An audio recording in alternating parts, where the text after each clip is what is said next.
Hello! Welcome back to Drunk Storytime with Quefish. Quefish, drink. We are still drinking fucky plum wine. I know it's not pronounced that way, and I don't care. So,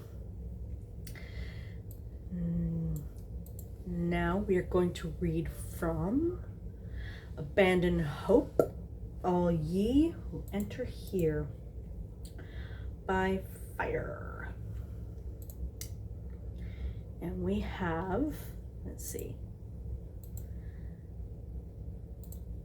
chapter 12 and 13, the labor of one's hands and making a hash of things, which actually sounds delicious, and I'm hungry now. So, the labor of one's hands by Fyre. I just realized I can't say that without hearing Beavis in my head. Fyre. Sorry. I'm very sorry. The theme this week is housework. Many things had changed since they moved to the South Downs. Living together was quite an education, and Aziraphale was enjoying most of the lessons. Though not particularly the ones where Crowley swore blue murder after tripping over a stack of books and knocking them down the stairs. Down the stairs? Don't leave them by the stairs. Learning to keep the place tidy was taking some getting used to. Still, Crowley insisted it would be worth his while to keep the place a little tidy, so he made an effort. The tedious kind, rather than the amusing one.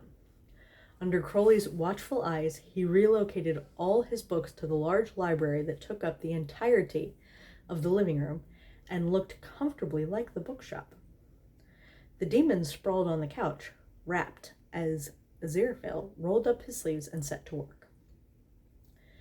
"You know, I rather think that you're enjoying this," he said with a sniff when he heard Crowley sigh as he carried another stack of books toward the shelves.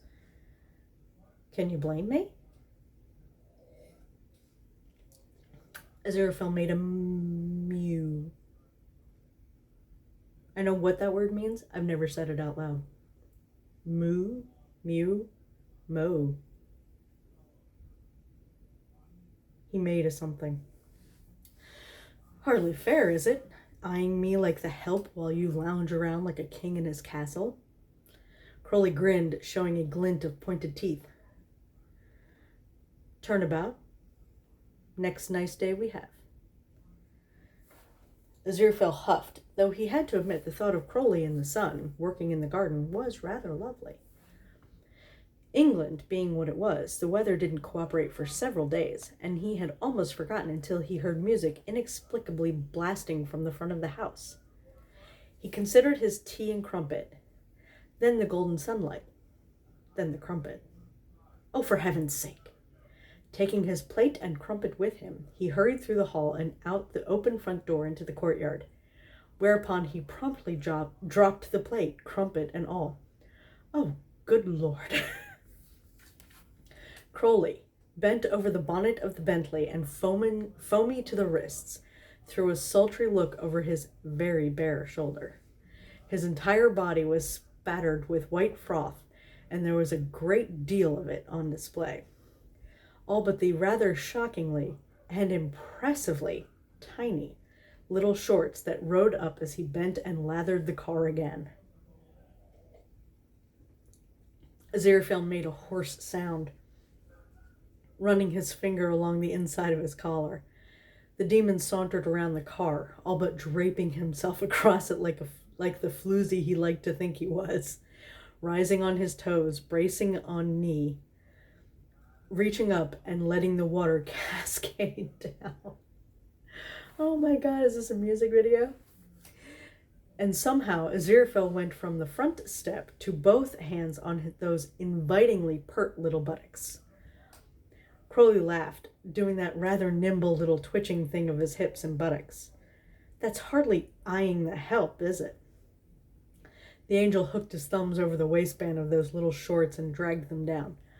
Oh, do shut up, dear, he growled, pressing Crowley down over the bonnet of the car again.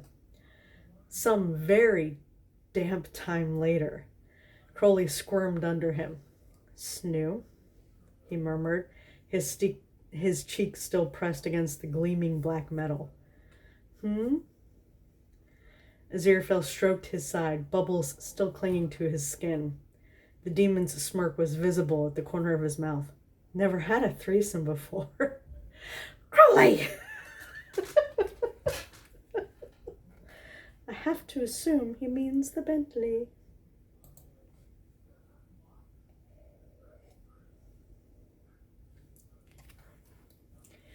Chapter 13. Making a hash of things. This week's theme is drugs. Oh, that kind of hash. Damn it, I'm still hungry though. I'm not sure how or if celestial corporations are given permissions to experience drug effects, but I assume they must. Might have changed over the years now that I think about it.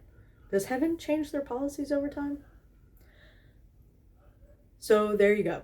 If you want to avoid the lads trying some assis, aka hash pastilles, in 14th century Cairo, now is your time to exit. Sorry, you're stuck with me. I give absolutely no exit opportunities, provided that you totally forget that there's a pause button.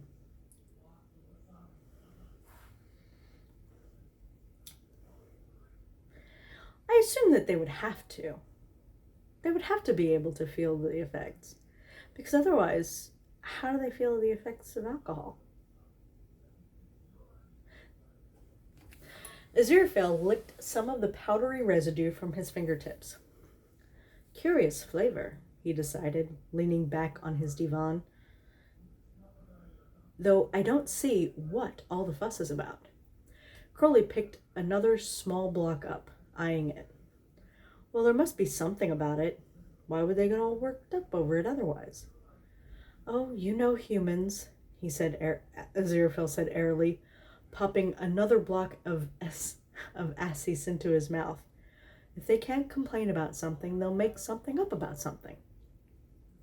Crowley peered at him. Said something lots there. Did I? The demon nodded sagely, chewing on his 5th block of assis. You did. Something a lot. Well, isn't that something? Aziraphale giggled suddenly. Actually properly giggled. Crowley grinned. I think it's working. He wriggled closer on his knees, circling the low brass table and leaning in as close as he could to stare at Aziraphale. Angel's eyes were all big and wide, looked like little storm clouds. Made sense, that. Hair like a cloud, storm underneath. Shoo! Aziraphale poked the middle of Crowley's forehead. He wasn't sitting up anymore. Not like usual. Sitting sideways. Listing. Good word. List. You're very close, dear boy. He agreed, flopping his arms on the edge of the divan. Divan? I know it's not divan. Aziraphale pouted at him, trying to sit up, then huffing and sinking back down. Still grabbed himself another bit of assis from the box and munched on it. Is that how that's supposed to be done? Big box it was, and there were only a few bits left. Do you know, Aziraphale mused, gazing at him, his face all soft and warm like something soft and warm. Your hair is remarkable. It is? A broad, flat hand plopped down on Crowley's head, like touching fire, but no burniness. Crowley swatted at him. Not on fire. No. Aziraphale agreed sagely, but plopped his hand down again, thick fingers in Crowley's hair and rubbing. Nice rubbing, though, like he was a cat. Could demons purr? Crowley wondered. Like cats? He gave it a go. The angel's face went all twisty. Are you going to be sick? I'm purring, Crowley declared indignantly. Obviously. You call that purring? Aziraphale pushed himself up more on his elbow. Have you ever heard a cat? I have a story after the story. You're a cat, Crowley grumbled. Aziraphale peered at him, then his face went all bright. I think I would be a lovely cat. He sat up properly, wobbling a bit, like a skittle that was about to fall over. White and fluffy, I think. Crowley made a face. Cats are bastards. Oh, shush, the angel said, waggling a finger at him. You're just annoyed because they're sensible and don't like demons. He flapped his hands. All right. Let's see if I can... Angel power was all crackly in the air. What you doing? I, Aziraphale retorted, am going to be a lovely cat. Oh, no. Crowley sniffed, screwing up his nose. You ever done animal changey thingy before? I'm sure it's very straightforward, Aziraphale said primly, smoothing his caftan down. He paused. How many legs do cats have? 4. Oh no. Crowley picked up another bit of assis from the box, watching. Did it matter if it went wrong? No. Would it be hilarious either way? Yeah. You sure? Aziraphale peered at him. What about the... He flapped the hand. The wobbly one. Over its bottom. Crowley choked with laughter. It's a tail, you idiot. Tail! Yes, of course. Aziraphale glowed happily. 4 limbs, pointy ears, and fluffy tail. Oh no. What's he gonna make? The air went all crackly like Crowley's hair when he brushed it. Dude, same. And the angel made a big flash of light because, like cats, he was a bastard. Crowley groaned, hiding behind his dark glasses. Oh dear. Crowley squinted out at him. Did it work? Crowley's eyes started working again, still dotted with bastard purple spots, and he took off his glasses to rub them 5 times. Then again, for good measure. Fuck. Aziraphale pouted at him. Or, sort of. Kind of hard to tell in a fluffy face with fluffy ears, but human-sized. Human-sized and human-shaped and twisting big fluffy front paws together. No! It's not a cat, Crowley informed him. Cats are...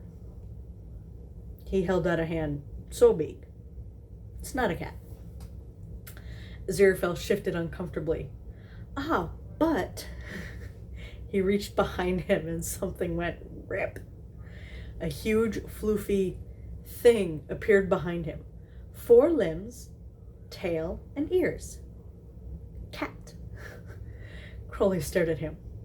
Bollocks. Cat, Aziraphale insisted. Bollocks, Crowley insisted back. If you're a cat, I'm a chicken. Featherless biped, Aziraphale said, looking insufferably smug for something with a fluffy face. Crowley jabbed a finger at him, but then subsided. Bloody Diogenes. He reached out and gave Aziraphale's fluffy tail a pat. Soft. Aziraphale nodded, then giggled when Crowley reached up and scritched behind his ears. Soft there, too. Then he started making a funny rumbly noise. What's that? Crowley demanded, pressing his ear against Aziraphale's chest.